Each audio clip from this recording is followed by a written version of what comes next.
Hello friends, स्वागत है आपका आपके चैनल अमन न्यू क्रिएटिविटी में। आज हम आपको सिखाएंगे कि छोटी रोप बेड मतलब छोटी खाट कैसे बनाते हैं।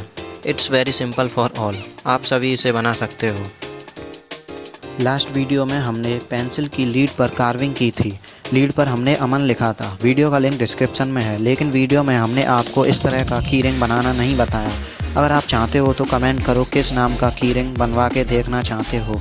जिस नाम के कमेंट्स ज़्यादा होंगे हो सकता है उसी नाम की कार्विंग हो हमारी अगली वीडियो में कीरिंग के साथ। आप इसे खुद बना सकते हो, वो भी सिर्फ 40 रुपीज़ में। अगर आप इसे ऑनलाइन परचेज़ करोगे तो यह बहुत महंगा आएगा। यह स्क्रीनशॉट देख सकते हो, इट्स वेरी कॉस्टली। चलो चलते हैं अपनी वीडियो की तरफ।